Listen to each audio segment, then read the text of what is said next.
Yes, and 3 o'clock means it's time for Martha Dean to bring us our regular afternoon quota of fun and information. And as Martha said yesterday, the deanery is jam-packed with, well, that's up to you, Martha, to tell them. How are you? Hello, George. Good afternoon, everybody. The deanery is kind of packed with guests today. Some quite small guests, and we'll get to that later. Of course, I don't want to seem to repeat news you may just possibly have heard by this time, but quite a number of Americans seem to have gone to the polls yesterday, and Governor Dewey's early morning prediction, it looks like Republican weather, proved a true one. And in the true tradition of this country, losing candidates of whatever party sent their congratulations and assurances of cooperation to those who won the election. Mr. and Mrs. John Public, however they voted yesterday, will be doing much the same thing, because the country is best served by the sincere efforts of those from both parties. Contributing to the progress of this nation has never been a closed corporation. Here's a kind of amusing verse on the editorial page that I found on the editorial page of the Herald Tribune this morning, called Lines for the Day After Election, and written by Richard Armour. I won't read all of it. After all, you have your own Herald Tribunes at hand, and you don't need me to interpret for you. But the last verse goes like this. No cataclysmic conflagration as yet has swept our luckless nation. No sign of doom have I detected, although my man was not elected. Which is, of course, what I was talking about. Whichever side wins, whichever party gains or loses, once the election is over, we all sort of join hands and carry on together. Incidentally, having mentioned the Tribune, you will find a full and complete report on election returns from all over the country in today's Herald Tribune. A really good job, which won't surprise us. We're pretty familiar by this time with the kind of reporting we can expect in the Herald Tribune, all of which is just another way of saying you're missing plenty if you don't read the Herald Tribune every morning. Well, let's see. We said that here in the deanery things looked bright and cheerful, didn't we? And fun. We have 3 guests, as I told you yesterday we would have, 2 visitors from Hollywood, and I wish you could see them, and 1 young woman who seems to be pretty much at home in any part of the country, I'd say. She has some very special entertainment for us, too. As for Martha Dean, well, I seem to have something of a department of leftover business here, time having sort of run out on us yesterday. But, George, before I give this account of my doings, suppose you read some of that mail I brought up, want to? Why, sure, Martha. How about this letter from Irene Walters of New York City? She says, luncheons in party dress, cute as can be. I love the menus, and they love me. Then she says, and by that I mean that your clever Herbox booklet gives me menus and recipes which are really intriguing, but which don't wear me out during the preparation period. I certainly am glad I asked for my free copy. If your other listeners will take a tip from me, they'll ask for copies, too. Well, we hope they do. Just send a penny postcard to Martha Dean, W.O.R., New York City 18, for luncheons in party dress. Thanks, George.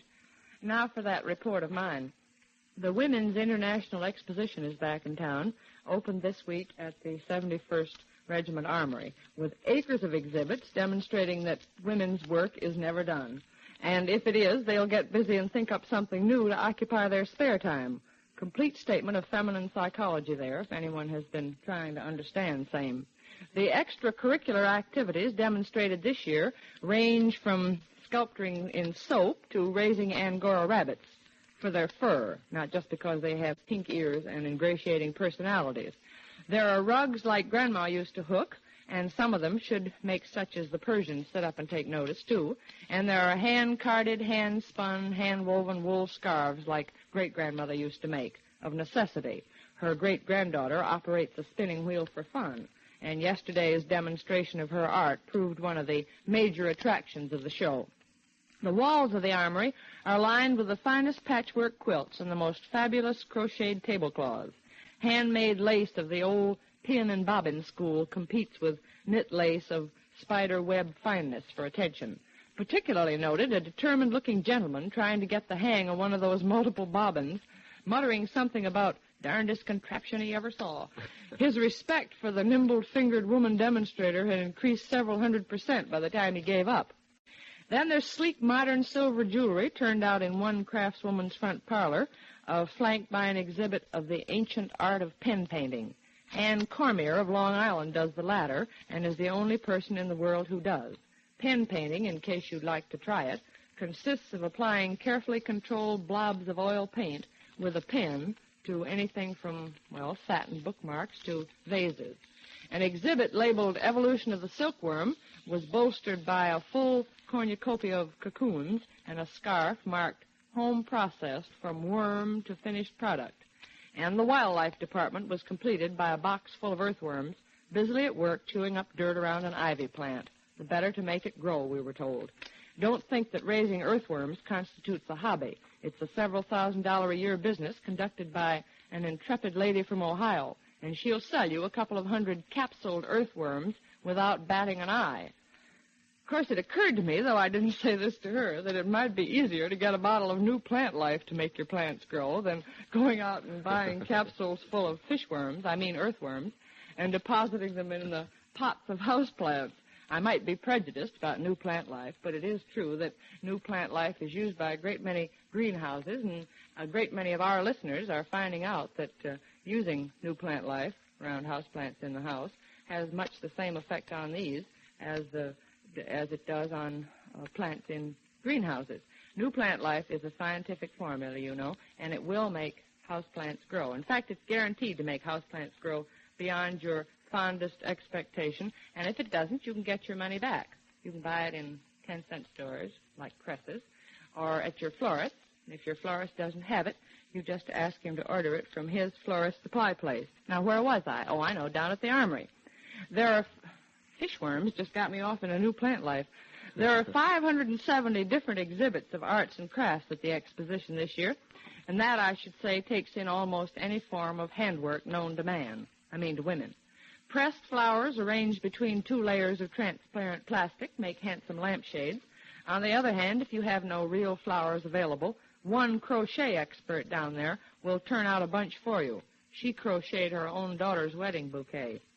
Pastel-tinted seashells are turned into a variety of costume jewelry, and intricate doll furniture is made of, everything from ordinary cardboard to twigs from last year's Christmas tree. There are dolls made of dried apples and pictures made of real flowers. Wood carving, copperwork, basket weaving, shoemaking, clay modeling, and oil painting, each one has its exponent, and each one shows up somewhere in the current exposition. There was just one sign which left me feeling a little unhappy. It appeared at a booth where a number of ladies were busily working with long strips of braided material, and the sign read, "Rugs from discarded men's trousers." Somehow or other, the idea of those discarded men still bothers me. P.S. If you're planning to see the exposition Thursday afternoon, tomorrow, I hope you'll drop around to the Associated Blind booth. That's booth 49, because I'm going to be there about 4:30 or 4:45 tomorrow, and I'd love to see you. I'd love to meet you. In the Armory, you know, at Park Avenue and 34th Street. I'll be there. And we'll be there, Martha, asking for autographs, if you don't mind. Oh, were you invited? No, but I'm shoving in just the same, if you don't mind. All right, I'll take you. And Gift Campbell, too. Well, good. Well, the autographs on this letter I'm about to read is, one autograph is Janice Weingarten of the Bronx. And she says, "I got my first bottle of Sage Air Refresher last week. I'm delighted with it. And having that wishbone wick attached to the bottle cap is wonderful. Makes Sage so easy to use. Well, to that, I'll just add that note. A 6-ounce bottle of Sage Air Refresher costs 49 cents. You'll find it at drugstores, department stores, including Macy's, and at food stores, including the A&P. Now, just one more little reminder. Scoop for dishes, laundry, and housework. You no longer waste money on extra products for the different jobs. Scoop alone does all 3. So ask for Scoop at your grocer's today. You'll know it by the midnight blue box with the big white letters SCOOP. Does that awfully well, doesn't he, Bobby? I can spell. Our guests this afternoon, 2 of our guests this afternoon, are Bobby Driscoll and Luana Patton. Luana and Bobby are co-stars of the new Walt Disney picture, Song of the South, which is a picture, as you probably know, based on the famous Uncle Remus stories. And is the Song of the South your first movie, Luana? Yes, it is. How old are you? I'm 8. Is it your first picture, Bobby? No, it was my 9th. You've really been in a lot of movies, haven't you? Yes. Are you 8, too? No, I'm 9. Kind of old. Well, what are some of the other pictures you've been in? Well, Sullivan, Lost Angel, Susie Schlegel. Identity Unknown. I can't remember all. OSS. Yes, OSS. Uh-huh. So Goes My Love. So Goes My Love. George and I kind of know about you, too. How old were you when you made your first picture? 6. Mm-hmm.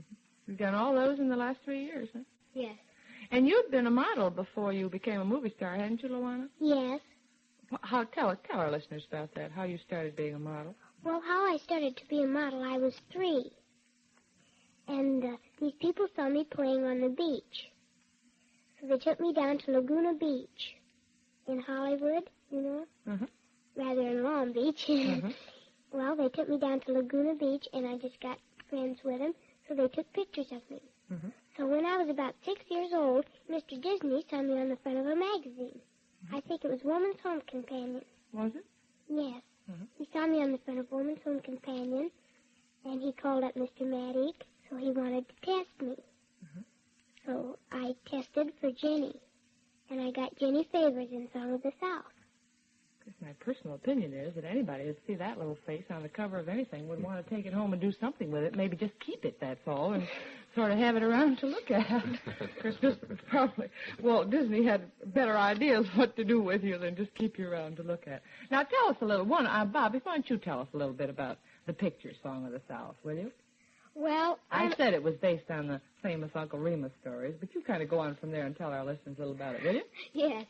I'm a rich man's son, and I come out from Atlanta to this plantation, and I meet Uncle Remus and this colored boy, and he shows me Uncle Remus, and I hear a lot of stories from him, and I meet Luana.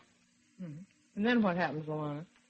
Well, see, where I really came into the picture, I was in my front yard, you see, and I had these 2 very, very mean brothers. Uh-huh. So they tied a string onto my dog's tail. Mm. And I didn't like it, see, so I took the dog away from them. And they said that they were going to drown him.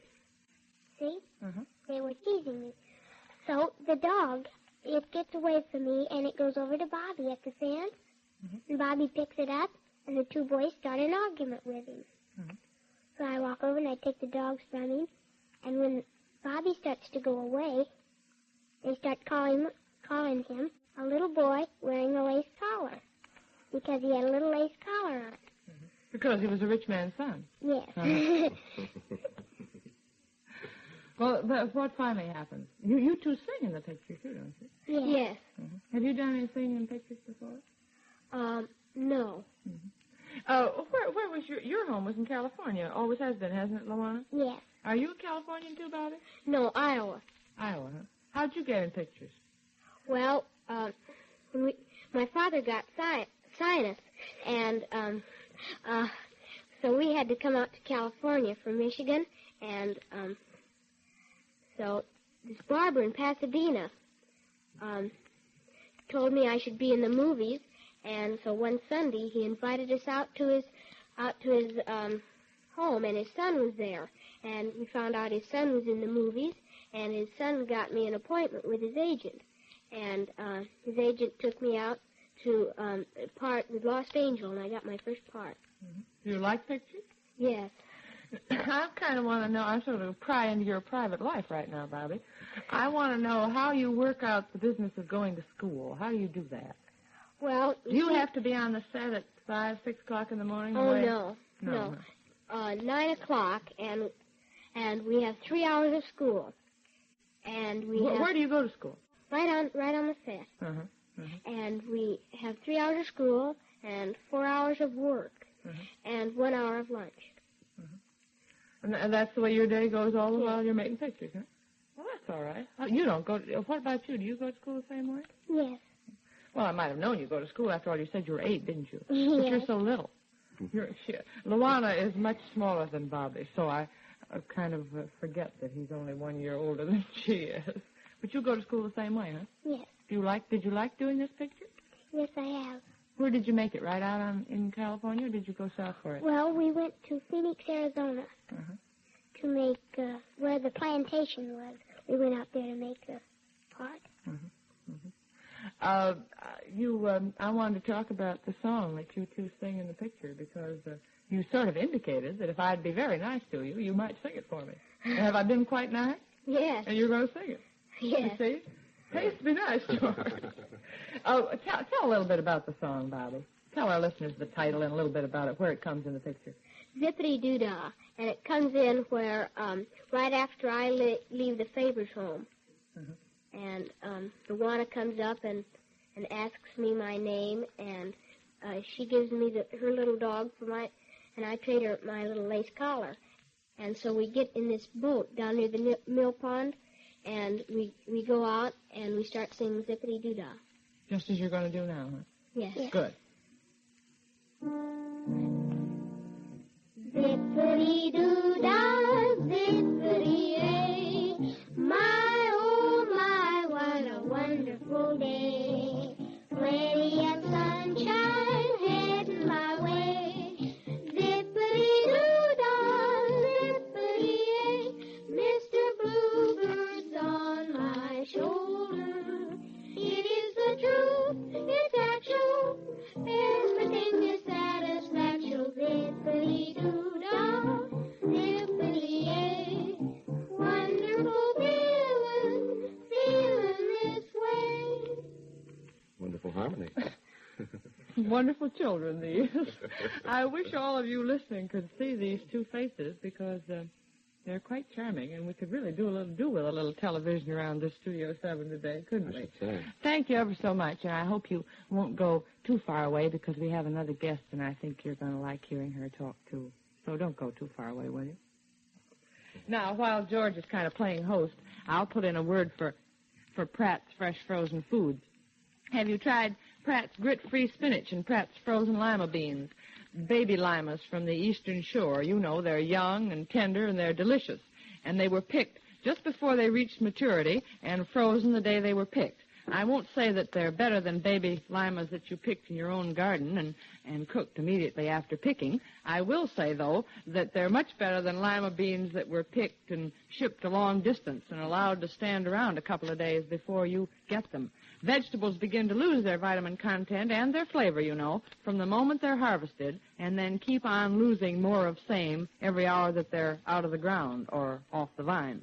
Well, Pratt's vegetables don't stand around after they're picked. They're cleaned and frozen immediately. All of the flavor and all of the vitamin content is intact. Same is true for Pratt's fresh frozen fruit. Those plums I've been mentioning, for instance. Really wonderful, Pratt's fresh frozen plums, and I hope you'll try them soon. They're really something to have around the place. Now, I could remind you that RKO's movie, Lady Luck, with Barbara Hale and Robert Young, is right much fun. Pew magazine says that Lady Luck never underestimates the power of a woman. I think that's a very good idea. Anyway, if you hurry, you can still see Lady Luck at the RKO Palace Theater, Broadway, and 47th Street. Now, our other guest is... Oh, one more reminder about Burmill rayons, which we seem to have been mentioning pretty often recently in connection with various fashion shows. No wonder either, because Burmill rayon fabrics are really handsome, and they come in pretty exciting colors, I think. Of course, as I've also said, I think Burmill is a name to put on your Christmas shopping list. There are nice Burmill rayon slips and a fine variety of blouses and housecoats and pajamas, which should make someone very happy on Christmas Day and in the days that follow because, as you know, Burmill fabrics wear well. Burmill is really a mark of quality regardless of price, and Burmill fabrics look well after repeated launderings or trips to the cleaner.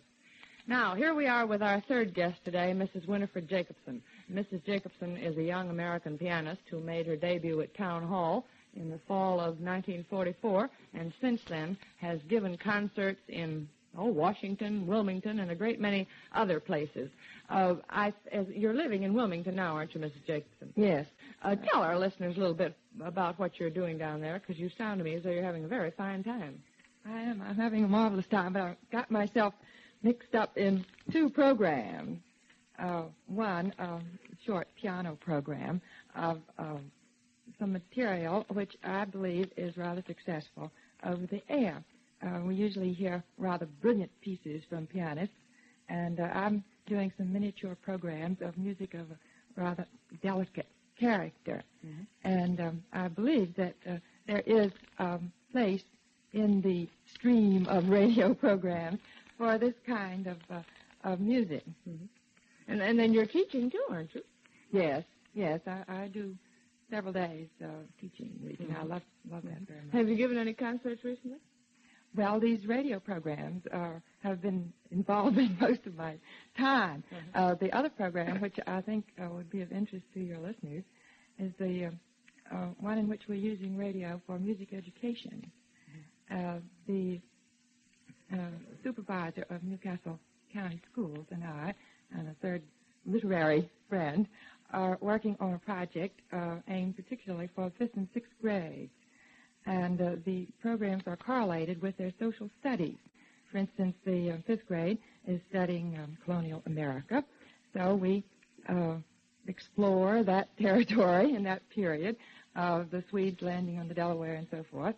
And a very delightful lesson plan, it doesn't sound as stuffy as the name might, is sent to each teacher a week preceding the broadcast.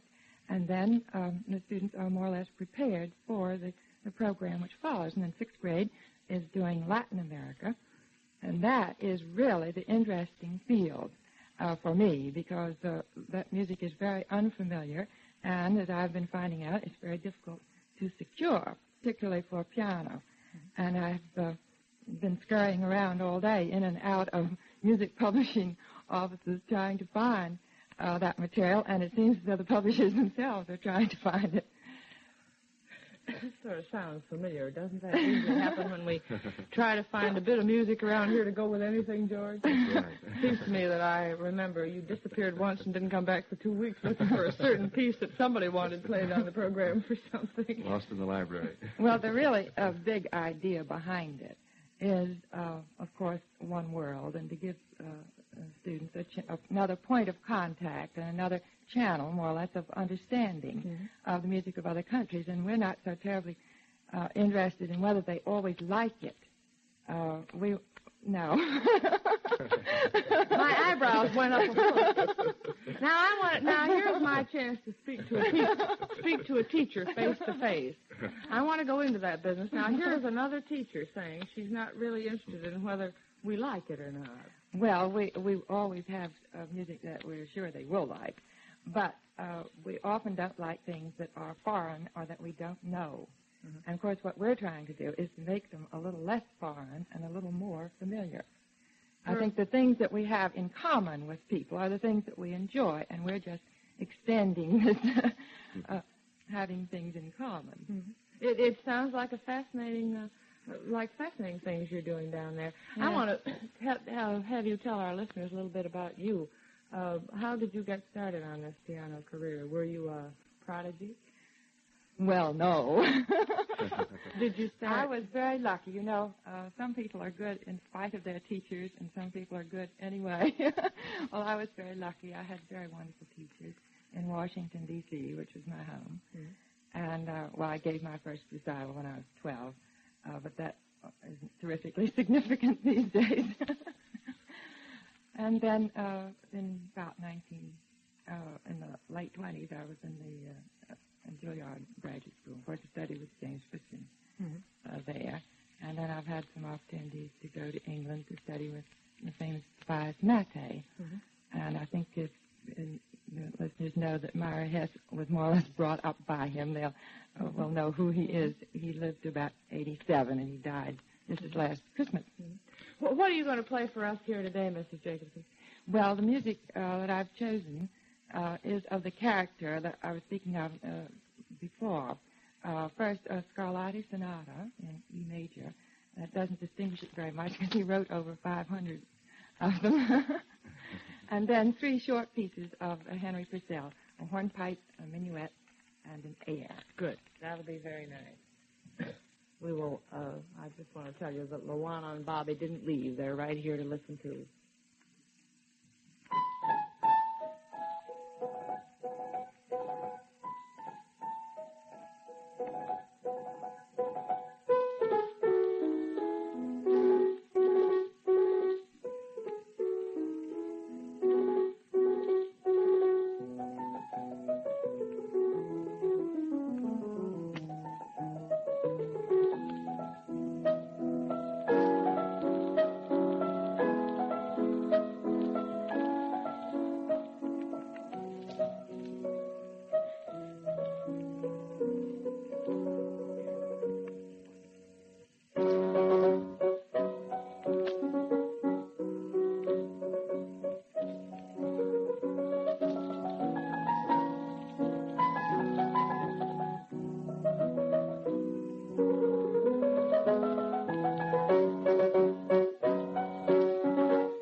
Perfect sonata.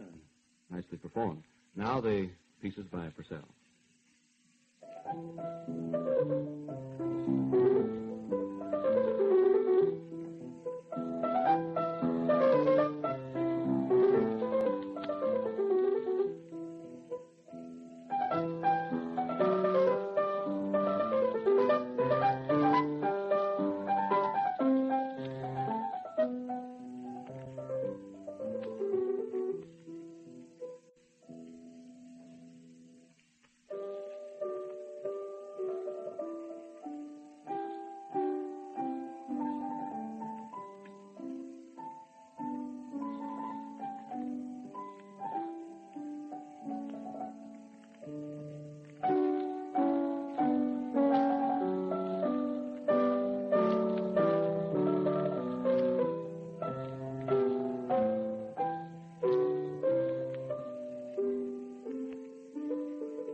Well, there's nothing better than bright, clear, and crisp piano, and she plays it, doesn't she? She certainly does. Now, I just about have time to tell all of you that our guests today have been Lorana Patton and Bobby Driscoll, two young motion picture stars, and Mrs. Winifred Jacobson, a young American pianist. And I also want to tell you about our guest for tomorrow. Do I have time to do that, Mr. Hogan? Well, stop giving me dirty looks then. Our guest for tomorrow is an old friend of George's and mine. He's a man who's full of anecdotes about the theater and theater people, and he has just come back from the South Pacific, was out there a good long time. Well, the deal will be back then tomorrow at 3. Goodbye, everybody. This is the Mutual Broadcasting System. Stay tuned for a roundup of the news brought to you by John Gambling, which follows immediately. Tonight at 10 o'clock, we invite you to the Scalamandre Concert Hour, a program of some of the world's finest music, which we present every Wednesday evening. Tonight's program will include music from Othello, Faust, and La Traviata, with Mary Henderson and Hugh Thompson as soloists and Emerson Buckley conducting. WOR, New York.